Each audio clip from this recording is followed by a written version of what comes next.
Bismillahirrahmanirrahim. Assalamualaikum warahmatullahi wabarakatuh.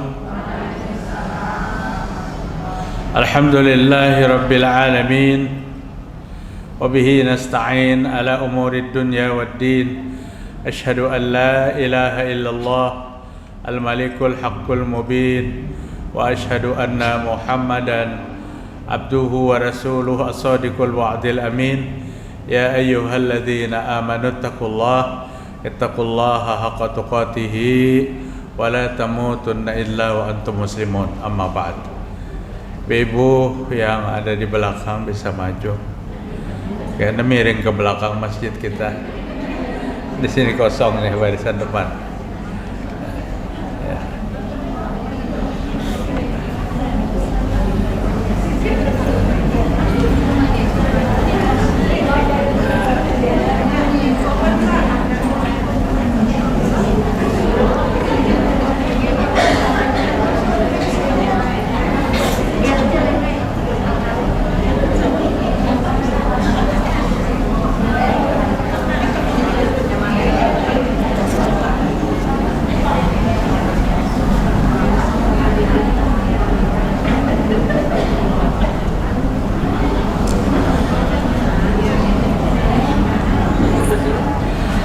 Ya, mari kita bersyukur kepada Allah Ta'ala.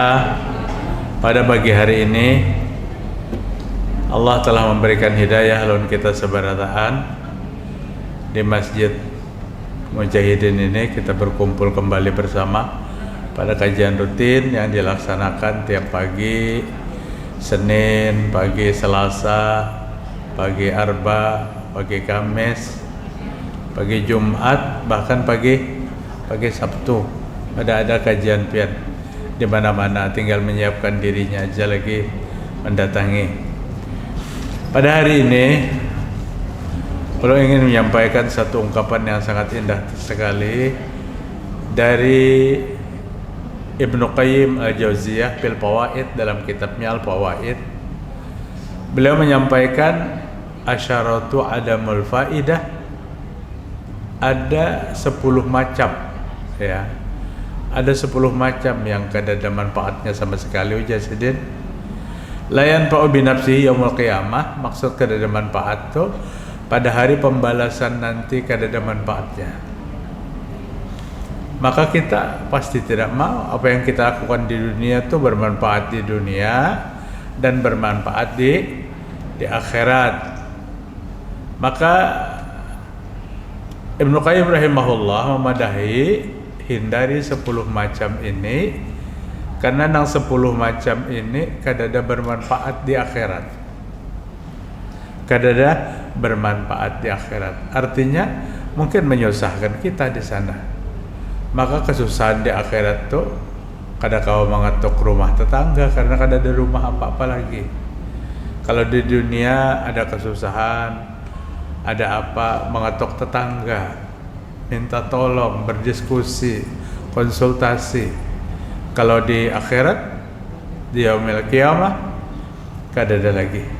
Semua berjuang nafsi-nafsi, masing-masing mempertanggungjawabkan kehidupan.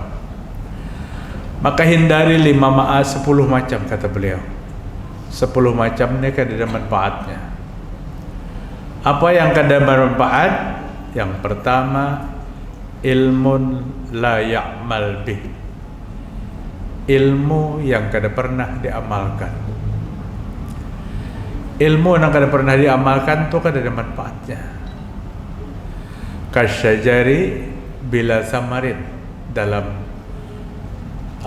mahfuzat kaidah bahasa Arab, seperti pohon yang kada berbuah. Apa manfaatnya? Paling empat bernaung di bawah pohon itu. Setiap kita menanam sesuatu kita berharap buahnya. Nanam jeruk pasti berhayal 4 tahun 5 tahun ke depan kita panen jeruk. Nanam mangga pasti kita berharap panen mangga. Nanam durian ya pasti bisa keguguran durian teman di bawahnya. Ya artinya setiap sesuatu yang kita lakukan kita berharap manfaat. manfaat. Ilmu yang tidak diamalkan itu kada bermanfaat. Al ilmu bila amalin kasyajari bila samarin. Ilmu yang kada diamalkan seperti pohon yang tidak berbuah, yang kita mengambil manfaat dari buahnya itu. Banyak lagi penjelasan-penjelasan yang lain orang berilmu tapi kada mengamalkan ilmunya.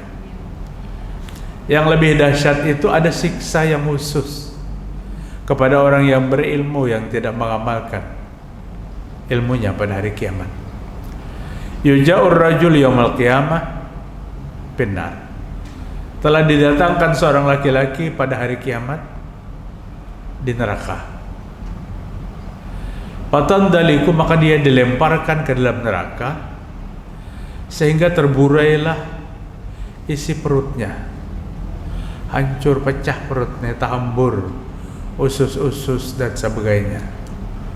Pada kondisi siksa yang seperti itu, fayaduru kama yadurul himar birrahah, maka laki-laki itu disuruh berputar mengelilingi neraka seperti berputarnya himar dari penggilingan gandum. Di kampung Bahari pian ingatlah ada pabrik bani.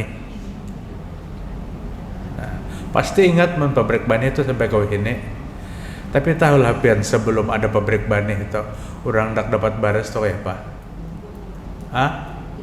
Nah, betumbuk boy. Nah, mencagar pengantenan, nih langsung aja berbaris nih, betumbuk.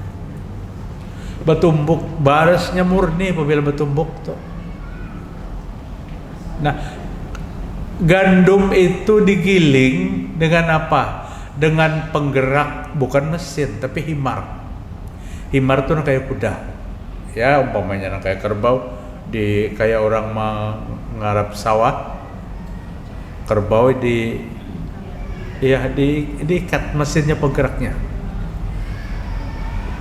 Orang itu masuk neraka disuruh keliling seperti himar mengelilingi penggilingan. Pajama ahlun nar, maka berkumpullah ahli neraka. Ibu-ibu, yang namanya ahli neraka tuh kada ada proses siksa itu yang dihentikan. Terus disiksa sesuai dengan tuntutan hukum dan pasal yang pelanggarannya. Menurut ini pasalnya pelanggarannya ada yang ringan, ada yang berat. Tapi masuknya seorang laki-laki ke dalam neraka menjadikan penghuni neraka tuh heran. Kenapa lah beliau tuh siksanya lain pada kita. Lain pada kita. Menang banyaknya dicolop-colop hancur, dikembalikan lagi kulitnya, colop pulang hancur pulang.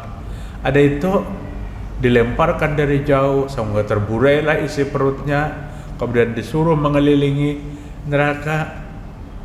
Maka berkumpullah orang-orang ahli neraka. Kan ini saksinya aneh.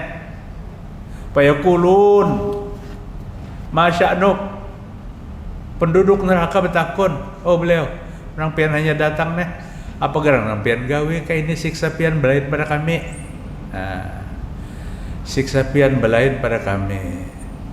Pakai dihamputakan, ditawakakan segala, perutnya berhamburan, kemudian mengelilingi neraka seperti apa keledai mengelilingi penggilingan.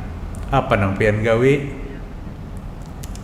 Di antara penduduk neraka itu ada yang kenal, lalu dia mendekati kepada penghuni neraka yang baru datang itu. Bukankah engkau dulu yang mengajak kami berbuat baik dan melarang kami berbuat buruk? Artinya siapa yang datang nih? Ustadz. Ini ustadz, siksanya aneh. Apa jawabnya? Betul, aku mengajakmu berbuat baik, tapi sekalipun aku kada pernah melakukan kebaikan itu. Betul, aku melarangmu berbuat buruk, tapi tiap hari lepas dari pandanganmu, aku yang mengerjakan keburukan itu.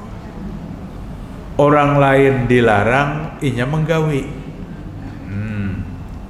Orang lain disuruh, inya kada menggawi. Ujar nang kenal, pian ini kan ustadz kami. doakan ulun pula, doakan dan istiqomah. Pian ni ustaz kami, pian mengajak kami berbuat baik, pian melarang kami berbuat buruk. Apa kata seorang yang berilmu itu betul. Aku ajak kalian berbuat baik, aku tidak melakukan kebaikan itu. Aku larang kalian berbuat buruk dan aku yang melakukan keburukan itu.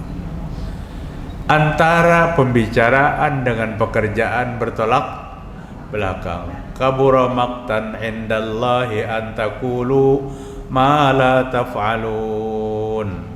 Besar sekali kebencian Allah bagi orang yang bisa berkata tapi tidak bisa mengamalkan.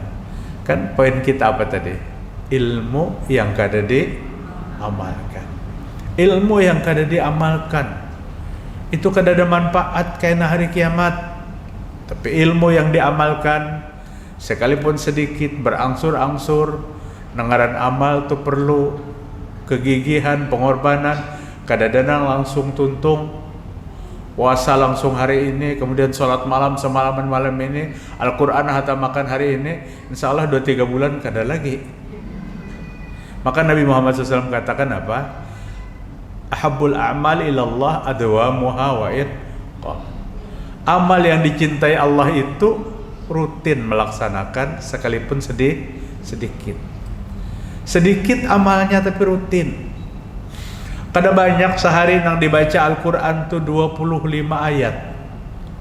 Tapi hari-hari. Ulun kan pernah ceritakan dengan ibu-ibu, seorang suami istri yang berbahagia karena istrinya sudah dinyatakan positif hamil. Lalu bertanya tentang surah Yusuf dengan surah Maryam. Namun hendak laki-laki Ustaz, orangnya ganteng, pak ibadah baca surah Yusuf. Namun hendak anak perempuan, anaknya cantik, pak ibadah baca surah Maryam. Bujurlah jersidin. Ujar lun bujur bu. Surah Yusuf, surah Maryam itu bujur, ada dalam Al-Quran. Tapi namun pian hendak yang betul-betul luar biasa. Tidak berharap anak itu ganteng setelah lahir atau cantik setelah lahir, pak ibadat tapi anak itu dididik sejak mulai ada di dalam rahim. Apa? Pian baca Al-Quran mulai hari ini, pastikan sebelum melahirkan sudah selesai 1 hatam Al-Quran. Abahnya yang pertama menjawab, oh kada kau Ustaz berat benar itu. Padahal nang disuruh nang bini, nang laki nang menjawab. Jarulun berat kalau pian kada menghitung, pian kada mengamalkan. Ibu hamilnya berapa bulan? 9 bulan. Taruh 9 bulan aja. 9 kali 3 27, 270 hari. Al-Quran itu 1 juz 9 lembar. 1 hatam Al-Quran berarti 270 lembar. Ya kan? 1 juz itu 9 lembar, standar Al-Quran yang bahari itu. Artinya 30 juz berarti 270 lembar. Maka berarti sehari lembar. Istiqomahkah dalam 270 hari? Dalam 270 hari baca selembar. Pian surah Yasin itu sudah lebih separuh lembar. Surah Yasin sambil berpajam-pajam aja pian. Nah, Yasin Al-Quranul Hakim ngantuk pulang Yasin. Surah Yasin itu 83 ayat. 83 ayat itu lebih daripada amun kami memandahkan sebelah muka. Ibu, ini kalau ini sampai ke sebelah sini. Nah, ini selembar namanya, lembar. Ini sebelah muka. Kalau pian baca surah Yasin dari depan atas sampai depan bawah lewat 83 ayat tuh. 83 ayat. Muntakan giliran surah Yasin pian lancar membacanya karena sebentar malam Jumat, hari Jumat berkumpulan tuntung, keluar nasi kuning, keluar lontong, kuncang Jumat kan ada siapa lagi hafal Yasin seberataan, hafal Yasin seberataan. Dibiasakan membacanya sehari 1 juz. Lu rasa paling kada tapi lancar. Satu lembar itu ada sampai sejam. Kada sampai sejam. Itu paling kada lancar. Lamunnya lancar, selembar itu 10 menit selesai. Apalagi surahnya surah pilihan.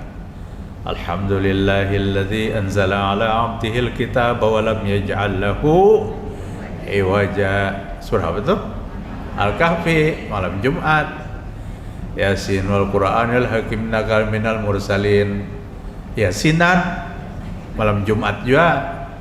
Tabarakalladzi biyadihil mulku wa huwa ala kulli syai'in qadir. Tiap malam menjelang tidur, damai, aman, tentram di kubur ya Nabi. Al-Muluk. Berapa ayat? 30 ayat. Ayatnya pendek-pendek. Kada hafal karena kada pernah membaca. Lamun pernah membaca hafal.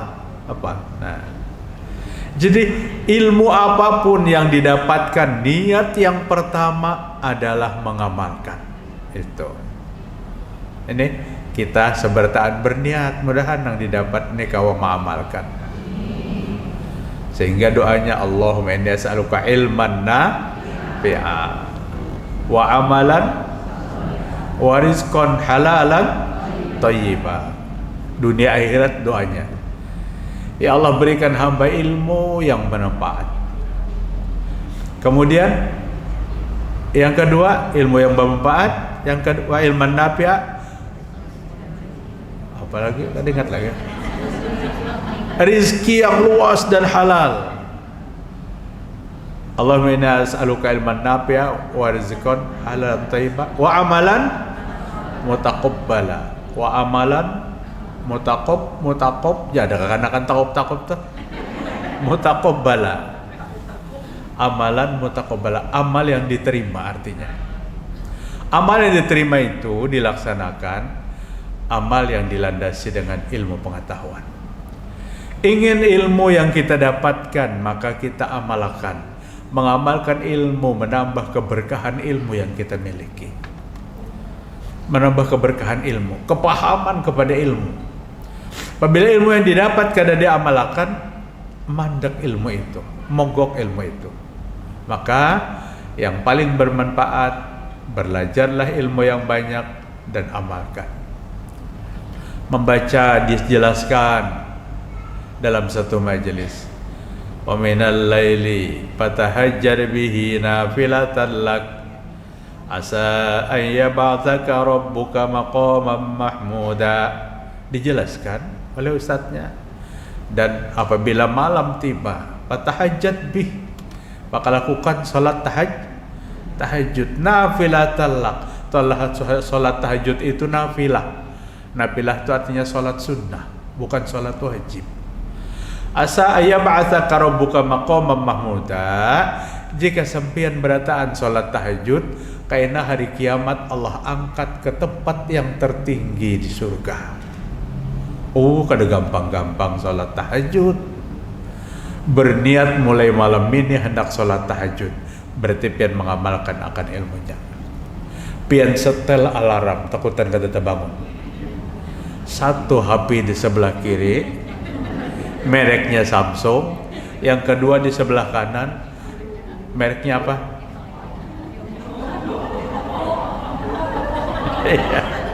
Andakna jam 3, persis jam 3, reng, berbunyi baik-baik. Berbunyi, amunnya semangat hendak bangun, takajud langsung duduk. Tapi nang sebelah kanan ditutupinya oleh bantal supaya jangan berbunyi lagi. Nang sebelah kiri dihaharnya, nah dimatikannya alarmnya. Artinya janji yang dibuat sidin dihianati sidin seorang. Jadi harus didukung. Maka Nabi lawan Abu Hurairah itu, Bu. Oh Abu Hurairah, jangan lupalah sebelum tidur tuh salat witir. Kenapa jadi salat witir sebelum tidur? Ulama sepakat salat witir itu yang paling afdol di akhir salat malam. Salat malam tahajud, kemudian salat witir. Jarak antara witir lawan salat subuh itu membaca Al-Quran 50 ayat. Membaca Al-Quran 50 ayat. Dipraktekkan Abdullah bin Mas'ud, sahabat Nabi ahli Al-Quran, sampai azan subuh. Artinya witir itu terakhir salat malam. Kenapa Nabi Bapak Dahlon Abu Hurairah jangan dilupakan salat witir sebelum tidur? Takutan kalau pindah tengah malam tuh kada bangun. Itu Nabi itu memaklumi, mungkin kecapean, keuyuhan, bisa kada bangun, gawi dulu sebelum guring. Tapi jangan limbah isya langsung digawi. Allahu Akbar, ba'diyah isya 2 rakaat langsung berdiri mencuat serakaat, Allahu Akbar, salat witir. Imbah boleh ke rumah menonton TV, kebetulan sinetron Korea. Apa Nabi menyuruh apa? Witir sebelum guring. Ayo japian ke rumah dulu makan. Kemudian hendak membuka-buka TV, ayo jadi buka-buka. Umpamanya sudah mulai merejot mengantuk, ambil air wudu, salat witir 1 rakaat atau 3 rakaat. Kemudian imbah tuntung salat witir, apa yang dibaca sebelum tidur? Baca tabarok sekali. Tabarakalladzi biyadihil mulku wa huwa ala kulli syai'in qadir. Ulun saranakan baca tabaroknya jangan sambil berabah, karena kada sempat tuntung. Nah, tuntung tabarok, apalagi yang dibaca sebelum guring. 2 ayat terakhir surah Al-Baqarah. Apa 2 ayat terakhir? Amanar Rasulu bima unzila ilaihi min rabbihi wal mu'minun kullun amana billahi wa malaikatihi wa kutubihi wa rusulih. Ada lagi cerita seorang ulama, ibu-ibu, 2 ayat terakhir surah At-Taubah. Apa 2 ayat terakhir surah At-Taubah itu? Laqad ja'akum rasulun min anfusikum azizun 'alaihi ma 'anittum harisun 'alaikum bil mu'minina raufur rahim. Fa in tawallaw faqul hasbiyallahu la ilaha illahu alaihi tawakkaltu wa huwa rabbul arsyil azim. Ini mimpi ulama, tapi bagus jadi kisah kita. Ada 2 orang ulama masa lalu yang berjalan bersama, berdampingan. Lupa nama ulama itu. Kemudian di perjalanan mereka bertemu dengan Nabi Muhammad SAW, tentu di dalam mimpi. Ulama yang satu berpelukan dengan Nabi, bersalaman dengan Nabi. Setelah itu selesai, dan Nabi membiarkan ulama nang sebelah. Nang pemimpinnya ulama nang sebelah ini, nang kada dipeluk oleh Nabi nang pemimpinnya. Bangun guring, maka dia bertemu dengan ulama kawannya bermimpi. Ditemuinya, aku malam tadi bermimpi berjalanan lon pian. Di tengah jalan bertemuan lon Nabi memeluk pian. Aku kada dipeluknya. Oh janang sekong, aku juga bermimpi sama Nabi memelukku, tapi diherani Nabi.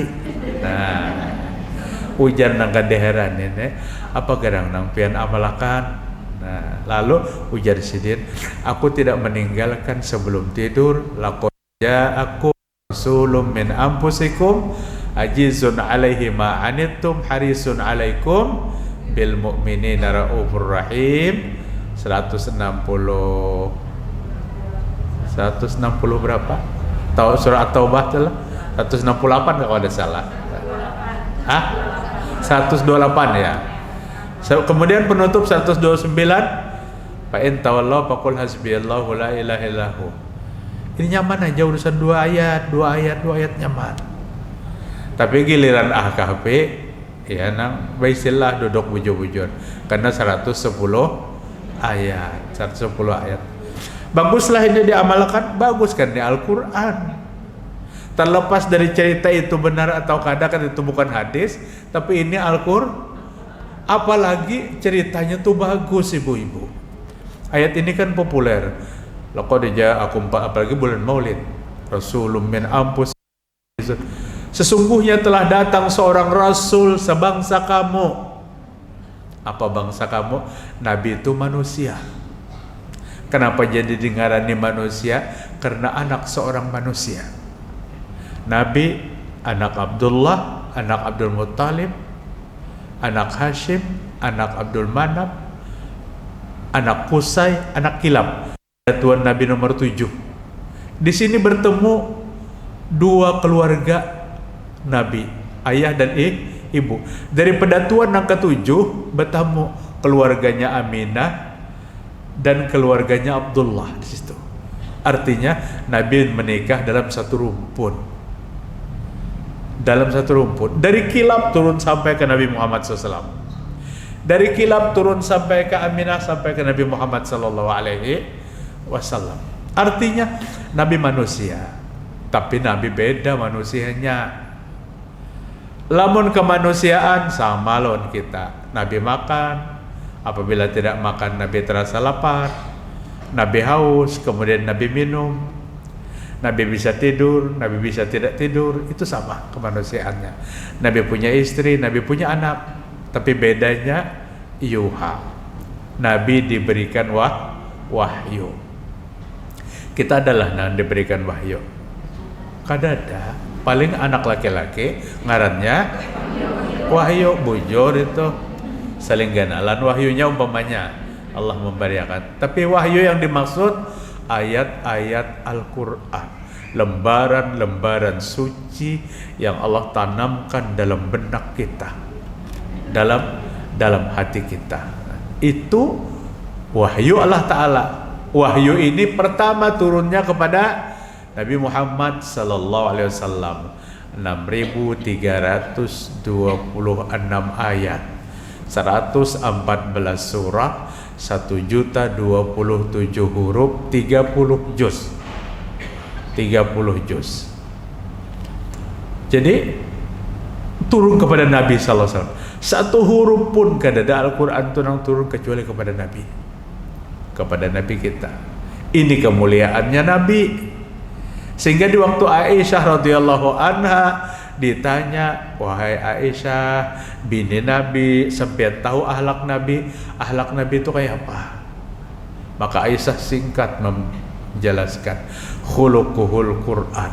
Akhlak Nabi adalah Al-Quran. Tidak ada ucapan, perkataan, tindakan, langkah kaki mundur, maju dan seterusnya kecuali terkontrol oleh Al-Quran. Itu kemuliaan Nabi Muhammad SAW daripada kita. Namun kita ini kadang-kadang dibandingkan Nabi jauh kemuliaannya. Membaca Al-Quran aja jarang benar. Surah yang dibulik-bulik yaitu jua yang 3 ayat itu. itu pun kada tapi hafal. Enggak, inna atayna kal kausar yang dibaca. Karena itu pemendeknya ayatnya. Tapi syukur alhamdulillah Allah berikan kesempatan untuk membaca. Apa kemuliaannya sifat Nabi? Ajizun alaihi ma anittum. Nabi menderita apabila melihat orang lain menderita. Ibu-ibu ini luar biasa. Jadi Nabi itu tidak pernah berpesta pora di atas penderitaan orang lain, tapi melihat orang lain menderita, Nabi orang yang paling menderita. Pada saat lapar bersama ibu-ibu, lapar bersama, perjalanan 150 km, perjalanan ditempuh ukuran hari ini dengan jalan aspal yang lebar.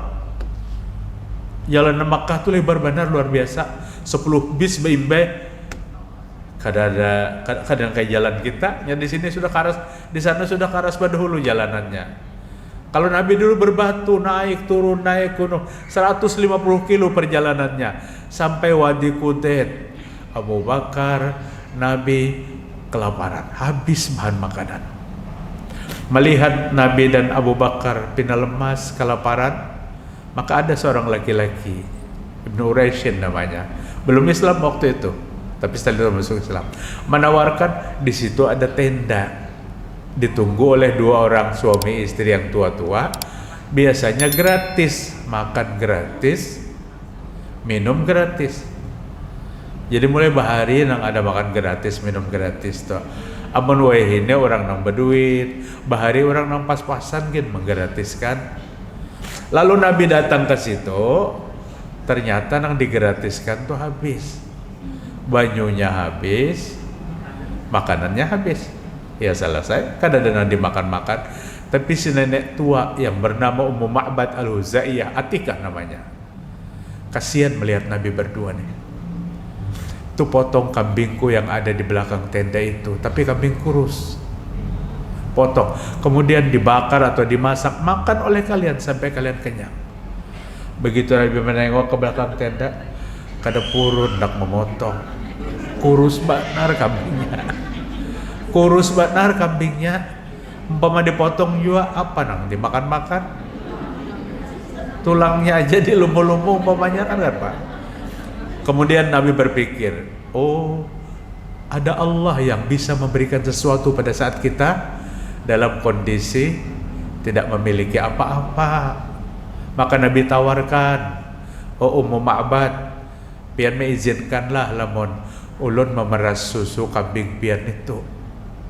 Ujar Ummu Ma'bad, aku mengizinkan, tapi kambing itu sudah bertahun-tahun, gelantungan nangka dari isinya tuh sudah bertahun-tahun. Ujar Nabi, coba kita minta lawan Allah Ta'ala. Ini kagumnya wanita itu. Coba kita minta kepada Allah, kita berdoa sebelum kita memerasnya, kemudian nanti kita coba. Nah, nang hendak ulun ambil kisah ini, sudah ulun kisahkan. Kemudian dielus Nabi, diperas susunya jernih, bening, bagus. Minum yang pertama pemilik Ummu Ma'bad Al-Huzaiyah. Peras lagi, minum yang kedua Ibnu Rashid yang menunjukkan jalan tadi. Minum yang ketiga Abu Bakar. Nabi minum yang keempat. Di sini akhlak Nabi Muhammad SAW. Apabila orang yang menderita, maka Nabi terakhir orang yang menderita. Apabila orang yang kenyang, Nabi terakhir orang yang kenyang. Penderitaan itu, maksudnya Nabi pertama orang yang menderita. Apabila urusan kenyang, Nabi terakhir. Kan beda lawan nafsu kita. Kada depan ibu-ibu, bapak-bapak biasanya. Tapi jangan dipadahkan on bapak-bapak. Nah, besurung besurung. Nah, ada nang pina kayak sandal sapit di anaknya di hadapan. Berpilihnya berhulu. Amun Nabi ini tukang peras benudi minumnya. Kenyang minum susu segar seberataan. Tinggal semangkok ditinggal lon Ummu Ma'bad nih, nanti suami pian datang suruh meminum air susu ini. Nabi berjalan meneruskan perjalanan. Berapa kilo lagi yang ditempuh? 300 kilo. Bagaimana ceritanya? Selanjutnya di perjalanan itu bekal habis apa? Kita kadang menceritakan perjalanan itu. Tapi lagi di sore nang bini menjulungi susu segar. Ini susu kambing. Susu kambing di mana aja nang laki? Ujar nang bini, susu kambing kita nang kurus tadi. Ada seorang laki-laki nang bah diolus-olusnya kencang diperasnya, kami kenyang seberataannya untuk pian. Nang laki mulai berpikir, bagaimana tanda-tanda orang itu, kata nang laki. Ujar Ummu Ma'bad, apabila dia bicara, maka aku tidak mau dia menghentikan pembicaraan. Senang mendengar pembicaraannya tuh. Seolah-olah yang keluar dari pembicaraannya seperti permata, pembicaraan yang menyenangkan. Iya, ujar laki, aku pernah baca dalam kitab kehadiran Nabi yang terakhir, ciri-cirinya diantaranya seperti itu. Kita tutup tenda kita kejar dia ke Madinah. Ini orang tua suami istri yang pertama kali beriman. Sampai ke Madinah, Nabi sidin sampai menyusul ke Madinah, masuk Islam. Maka Ummu Ma'bad itu ada gelar dari Nabi, yaitu wanita penutur. Amun bahasa kita wanita pengisah. Apabila duduk berkisahan, tapi nang dikisahkan apa? Ada Ummu Ma'bad Al-Huzaiyah nang dikisah Nabi. Oh, aku pernah bertemu kayak ini, Nabi kita orangnya kayak ini, masuk Islam pulang. Karena bercerita lagi ke kelompok lain, bercerita tentang Nabi, masuk Islam wanita-wanita. Dari ceritanya yang bagus itu. Ini Bu, kada banyak ilmunya tapi bermanfaat. Bermanfaat. Dan Nabi mengajarkan doa. Diriwayatkan dari Ummu Ma'bad Al-Huzaiyah. Hadis ini diriwayatkan Imam Tabrani fil Kabir. Apa doanya? Allahumma tahhir qalbi minan nifaqi. Ya Allah, bersihkan hati hamba daripada munafik. Amali minar riyai, dan bersihkan amal hamba daripada riya. Walisani minal kadhibi, bersihkan pembicaraan hamba daripada kebohongan. Wa aini minal khiyanati, bersihkan pandangan hamba daripada pandangan yang khianat. Fa innaka ta'lamu kha'inatal a'yun, ya Allah, engkaulah yang tahu pandangan-pandangan khianat itu. Wa ma tuhfis sudur, dan engkau tahu apa yang ada di dalam dada manusia. Wa sallallahu ala Muhammad, selesai, walhamdulillah. Bagus doanya. Doa ini dijudul oleh ulama doa pembersih hati. Doa pembersih hati. Allahumma tahhir qalbi minan nifaq. Ya Allah, bersihkan hati daripada kemunafikan. Kan kemunafikan itu kotor, Ibu. Rasanya dulu pernah ulun bagilah doa inilah. Pernah Bu? Kada adalah para saulun enak ada kena dibagiakan insyaallah. Insyaallah. Bagus benar doa ini. Hati yang tentram, hati yang pina berbelok-belok, hati yang sedang, nah ya, supaya hilang galaunya. Minta kebersihan hati dari Allah Subhanahu wa taala. Insyaallah, tapi kada ini berjanji esok lah. Kada ini berjanji, insyaallah pada waktu dan kesempatan yang akan datang. Jadi ilmu itu harus diamalkan. Ilmu itu harus diamalkan. Kenapa biar disiksa kayak itu Ustaz? Auzubillah min dzalik. Apa kata Ustaznya? Aku memang mengajakmu berbuat baik, tapi sekalipun kebaikan itu kada pernah kugawi. Aku memang melarangmu berbuat buruk, tapi keburukan itu kulakukan tiap hari. Ini ibu-ibu, ciri orang yang tidak yakin terhadap adanya Allah. Allah itu maha mengetahui, Allah itu maha melihat, Allah itu maha. Tiga ininya dipasang dalam keyakinan kita, pasti kemaksiatan tidak lakukan. Kenapa? Allah tahu, Allah melihat, Allah mendengar. Seorang ahli maksiat datang kepada gurunya, Syekh Ibrahim bin Adham. Dia minta nasihat supaya ampih maksiat, tapi Mbah ampih tegawi pulang, ampih tegawi pulang, supaya jangan terbulik-bulik lagi nih. Tolong nasihati ulun. Apa kata Syekh Ibrahim? Aku nasihati kamu 4 nasihat, 5 nasihat. Jika kamu pegang nasihat yang kelima ini, kamu kada bobo-bulikan lagi, kada bermaksiat lagi. Hendaklah ibu tahu kelimanya. Habis kajian kita kelimanya. Pertama, akaltum rizqallah. Apa? Yang pertama, Allahumma salli ala. Iza aradta an ta'siyallah. Jika kamu hendak benar bermaksiat kepada Allah Ta'ala, fala ta'kul rizqallah. Jangan makan rezeki Allah Ta'ala. Hendak benar bermaksiat hari-hari jangan makan rezeki Allah. Apa di muka bumi ini yang lain rezeki Allah Ta'ala?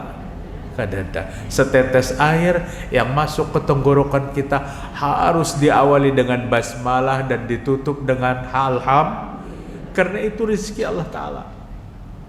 Rezeki Allah Ta'ala. Amun pian hendak maksiat, jangan makan minum. Maksiat on Allah, rezeki Allah dimakan. Maka laki-laki tadi berkata, aku berhenti maksiat karena aku ingin makan rezeki Allah setiap hari. Ini nasihat pertama. Minta nasihat yang kedua. Nasihat yang kedua, idza aradta an ta'siyallah, apabila engkau sungguh-sungguh untuk bermaksiat kepada Allah, fala taskun min baladih, maka jangan engkau bertempat tinggal di atas bumi Allah Ta'ala. di YouTube itu ada rumah di atas pohon. Nyobalah rumah di atas pohon, tinggal di atas pohon, tapi mbah makan turun juga ke bawahnya. Biar di atas pohon, tetap di atas bumi Allah Ta'ala. Kata ahli maksiat itu, hada adim, ini persyaratan lebih besar lagi. Kayak apa-apa nangku jajak lamun kada di atas bumi Allah. Maka aku terima nasihat yang kedua dan aku tidak akan bermaksiat lagi. Yang ketiga, idza aradta an ta'siyallah fanzur mawdi'an la yaraka. Jika engkau hendak bermaksiat kepada Allah, cari tempat nang kada nang melihatnya. Di mana orang nang kada melihat? Ayo. Amun pian ulun masuk ke kamar ni pengen kada melihat. Sebelah dinding tu aja ulun kada tahu siapa-siapa orangnya.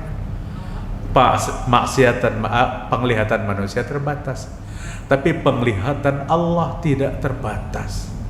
Sampai ke gerak-gerak hati kita itu Allah melihat, sehingga tidak ada maksiat yang bisa dilakukan tanpa penglihatan Allah. Kalau kau maksiat pasti Allah melihat. Apakah engkau tidak malu pada saat engkau melakukan kemaksiatan kepada Allah Ta'ala? Terima nasihat yang ketiga, tidak akan bermaksiat lagi. Amun hendak benar jauh bermaksiat, nasihat yang keempat, kemudian malakal maut datang hendak mencabut nyawa, maka kau katakan kepada malakal maut, ya malakal maut akhirni, wahai malakal maut, tunda dulu kematianku. Jangan hari ini malakal maut, aku hendak berhenti daripada kemaksiatan.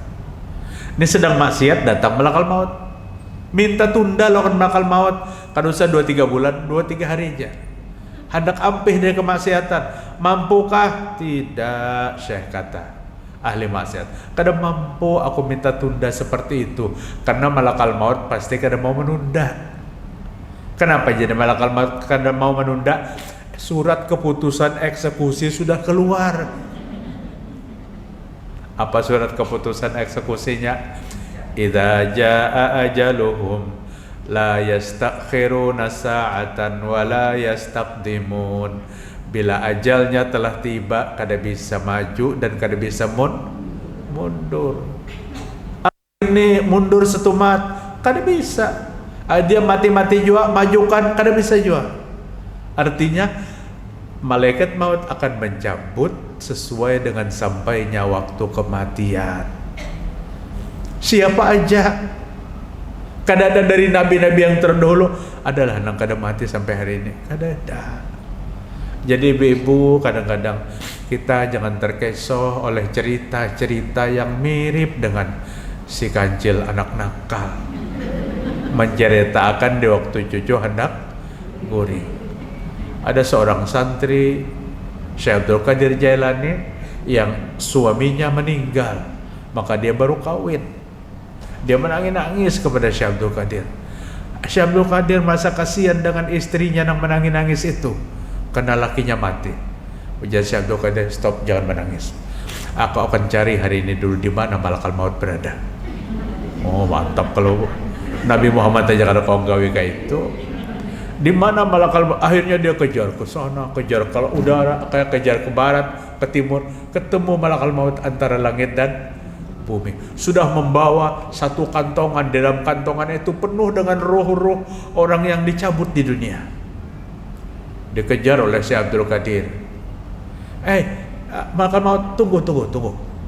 Engkau kan baru saja mencabut nyawa santriku yang istrinya sedang bersedih. Kata Syekh Abdul Qadir, aja malakal maut itu atas perintah Allah Ta'ala. Tidak keluarkan itu, keluarkan. Malakal maut kada mau mengeluarkan. Akhirnya terjadilah duel antara malakal maut dengan Syekh Abdul Qadir. Setelah terjadinya duel, kantongan kelepasan. Dalam kantongan tadi apa? Roh. Maka rohnya keluaran, kembali kepada beratus-ratus jasad yang dicabut, dan itu hidup kembali. Ujar ulun, mendingan mengesahkan si kancil anak nakal. Padahal apa? Labelnya kayak cerita agama, ibu. Pada hayalan besar ini, Hayalan besar. Kayak cerita agama. Nang kada mau berpikir manggut-manggut. Mantap sekali. Mantap. Nabi pernah lah melakukan kayak itu. Untuk diri Nabi sendiri aja Nabi tidak minta untuk ditunda. Hari ini dalam cerita agama dan atas nama Islam kita dicekoki cerita-cerita yang seperti itu, yang ujung-ujungnya kita tidak boleh membahas, kita taklid karena itu cerita wali. Apabila dibahas maka akan terjadi apa nang wali itu apa ngarannya? Ketulahan. Jadi ulun tekurihing ada di grup tuh yang mengirimi video singkat. Seorang kiai berbicara, di sana ada kubur orang tua, di sana kubur wali. Terus kubur siapa yang dulu diziarahi? Salah seorang santrinya, kalau orang tuanya kada sholat, maka yang lebih dulu diziarahi kubur wali. Tinggalkan kubur orang tua. Ujar kiainya, ini di mana mengambil dasar ini di mana? Yang namanya orang tua merah, hijau, buruk, kada baik itu orang tua. Dia melakukan pelanggaran, dia bertanggung jawab dengan Allah Ta'ala. Tapi kita wajib taat dari dia hidup sampai dia mati. Tentu utamakan kepada orang tua. Apakah nang digawe orang tua? Umpamanya atau nang macam-macam kejahatannya, dia bertanggung jawab dan kita andil untuk mendoakan. Hari ini kita dimasuki cerita-cerita yang kakak itu, sehingga orang tua terabaikan. Belum lagi banyak yang melegalkan, boleh aja datang kemudian mencium kuburan, kada apa-apa. Ulun sedih bapak-bapak kalau itu terjadi, apalagi mencium dengan posisi merunduk seperti sujud. Amun nisan nang dicium tunggu lingsaknya hidup, karena nisannya pun dari batu. Pentingnya tauhid kita ajarkan dalam kehidupan. Kada bolehkah datang ke kubur? Sunnah bu, berziarah itu sunnah. Tapi ziarahnya kita pintakan ampun nang di dalam kubur, bukan kita meminta ampun lawan nang di dalam kubur. Kita pintakan ampun mama kita, orang tua kita, muslimin muslimat itu, bukan nang hidup minta nang mati. Kita belajar tentang proses kematian, tapi kita tidak belajar dengan orang yang sudah mati. Yang berikutnya yang tidak bermanfaat. Yang pertama, ilmu yang kada diamalkan. Yang kedua, amal yang tidak ikhlas. Amal yang tidak ikhlas itu kada manfaat sebenarnya. Hanya menggugurkan satu kewajiban, tapi dia tidak mendapatkan apa-apa. Maka amal ini perlu dilandasi dengan keikhlasan. Niatnya ikhlas, beramalnya ikhlas, nang beramal ngarannya sudah lengkap buah. Tapi kan ada menjamin pang sidin ngaran sidin ikhlas, pasti ikhlas belum tentu. Iya, orang tua sidin tuh mengarani anak pian siapa baje ngarannya ikhlas takun aja. Kenapa jadi ikhlas? Mudahannya ikhlas beribadah di sidin. Karena nama itu jadi doa. Nah, amal yang tidak ikhlas, tidak sesuai dengan sunnah. Wa amalun la ikhlaso walaqtida'a fihi, amal yang tidak ikhlas dan amal yang dilakukan di luar contoh yang diajarkan Nabi Muhammad SAW. Kenapa subuh tadi pian jadi 2 rakaat? Simpel jawabannya, karena Nabi mengajarkan 2 rakaat. Kenapa malam Jumat jadi 3 rakaat? Simpel jawabannya, pian kada pernah ke masjid malam Jumat saja pernah. Dikira orang sujud sajadah tuh 1 rakaat. Ribut kan hendak lagi ke masjid, ya subuhnya 3 rakaat. Seorang hanya seumuran hanya ke masjid. Itu kan karena takutan lawan mentuha umpamanya. Wa malun la yunfik, Nangka tapi banyak manfaatnya tuh harta yang kada mau diinfakkan. Harta yang kada mau diinfakkan. Di dalam harta kita tuh ada hak-hak yang perlu kita keluarkan. Jangan nang kayak Korun. Apa aku memberi ibu hanikam ya Korun. Ini harta hasil dari kecerdasanku, kegigihanku, berusaha dan bekerja sehingga aku kaya raya. Yang lain kada boleh menikmati. Karena ini urusanku, aku nang begawi rajin. Ada tahunya nang membagi-bagi harta tu Allah Ta'ala. Pekerjaannya sama, jabatan sama, umur kurang lebih, sekolah seruntun sama, kehidupan berbeda. Itulah Allah yang mengatur. Itulah Allah yang mengatur. Inginkah harta bermanfaat? Ingin. Kemana? Kirim makan berdahulu sebelum kita mati. Kirim makan berdahulu sebelum kita mati. Kemana mengirim makan? Lihati di mana yang butuh bantuan kita. Ibu-ibu kita ini berbahagia luar biasa. Bangun masjid, kada ribut-ribut, tak bangun, alhamdulillah. Karena di dalam ini terkumpul ada apa? Ahli-ahli infak. Ahli infak. Adalah kita nang berdirian 6 bulan di pinggir jalan, terima kasih. Ada yang pinaganal 10.000. Allahumma sholli ala. Nah sumpannya tuh kalau pinandang lewat tuh orang yang bukan beragama Islam. Orang yang bukan beragama Islam kada sedikit kadang-kadang dengan bepintaan tuh jalanan terganggu dan macam-macam sebagainya. Jadi alhamdulillah lamun pian berinfak tangan kanan tangan kiri kada perlu tahu. Nah, hamba Allah tabangun ibu-ibu.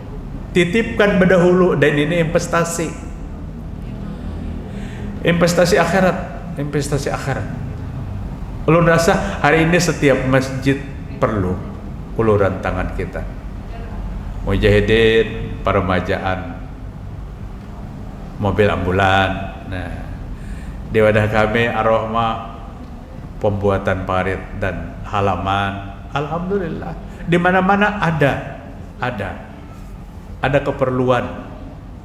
Sebenarnya infak itu kita yang perlu. Ada yang mau menerima akan harta kita untuk disalurkan. Malun la yunfik, harta nang kada diinfakkan, disimpan dihitung, itu kada banyak manfaatnya. Karena apa? Apabila kita mati, maka pemiliknya adalah ahli waris. Lamun ahli waris beriman, dibaginya sesuai dengan syariat, setuju sabarataan. Mun ahli waris ada nang beriman, ada nang tidak, maka terjadi pembagian yang dianggap tidak sesuai. Saling menuntut sampai ke pengadilan, ribut badang sanam 2-3 tahun kada betaguran, apa tidak rugi? Rugi. Kirimkan harta. Tapi kada usah dibawa karena duit tunda buatakan dalam kain kapan, itu kada ada hasilnya lagi. Malaikat kada kau disogok-sogok. Mulai hari ini pian mengirimkan. Mulai hari ini pian menyampaikan. Maka Nabi Muhammad SAW katakan, nang ngaran infak tu sekalipun sebiji kurma mampu memadamkan api neraka. Artinya standar yang paling rendah sebiji aja kurma mampu memadamkan api neraka. Namun kita kawa menukar 2-30 kilo umpamanya memberi sebiji juga, ya itulah kadar kesadaran kita. Infak mendamaikan manusia di dalam kubur. Infak menutup, meredam kemarahan Allah Ta'ala. Kata para ulama, ahli infak itu sedikit atau banyak kada dibenci oleh Allah. Allah kada mau membenci orang-orang ahli berinfak. Kemudian yang berikutnya pokok 10 lewat ya. Insyaallah esok nih ulun sambung nah. Insya ada 10 yang tidak perlu kita kerjakan kada bermanfaat. Esok ben sambung. Di Ar-Rahmah besok, Ar-Rahmah. Mudah-mudahan kita sehat walafiat pula. Nah, demikian apa yang dapat Tuhan sampaikan. Mari kita tutup dengan tanya jawab ya silakan. Assalamualaikum warahmatullahi wabarakatuh. Waalaikumsalam warahmatullahi wabarakatuh. Ustaz, balik ke kajian subuh kemarin di Al-Ummah. Iya. Ada kan yang Ustadz bilang yang orang memuliakan tamu. Nah, terus Ustadz bilang ada 3 kemuliaan Nabi Ibrahim. Iya. Salah satunya itu. Terus 2-nya itu apa Ustadz? Iya, tiga Nabi Ibrahim. Salam. Kalau jawab langsung biar karena ingat pertanyaannya. 3 kemuliaan Nabi Ibrahim itu di Masjid Al-Ummah kemarin. Ya. Yang pertama kata Ibrahim, ikhtartu amrallah ala amri ghairi. Aku memilih urusan Allah pertama dibanding urusan yang lain. Apabila Allah memanggil, apapun yang kita gawe, sedang apapun kita lepaskan, kita utamakan berurusan dengan Allah.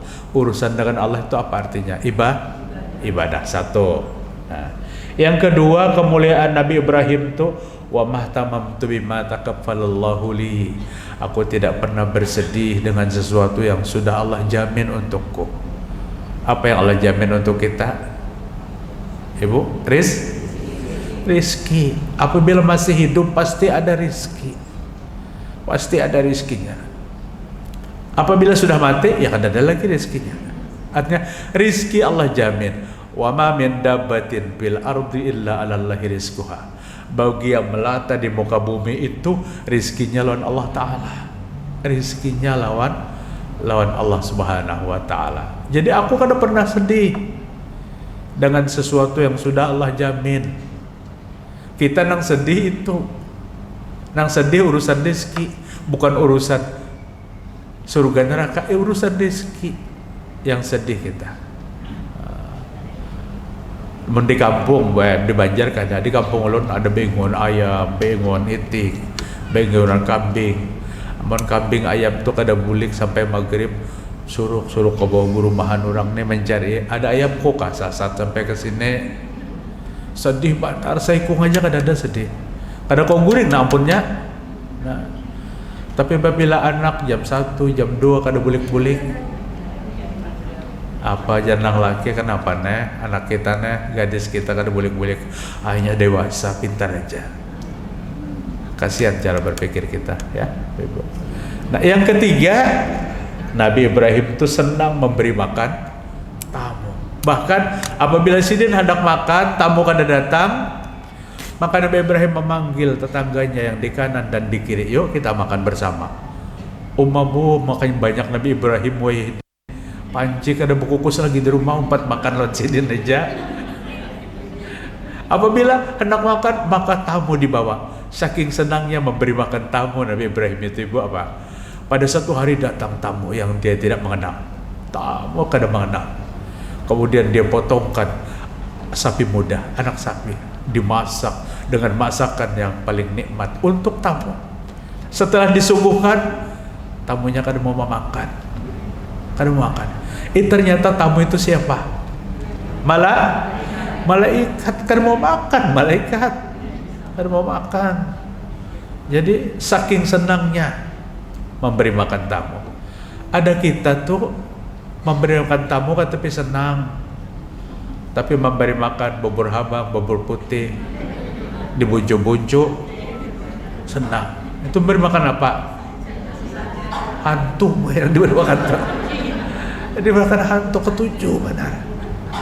Ini rumah hanya dibangun, digantungi macam-macam. Pisang terus tundunan di atas lah. Pisang terus tundunan di atas pisang masak. Ini membangun tiang pertama. Sedang sudah kita kepercayaan zaman jahiliyah itu sudah kita tinggalkan. Kita beragama Islam. Jadi itu tadi Bu kebiasaan. Ya silakan yang lainnya Bu.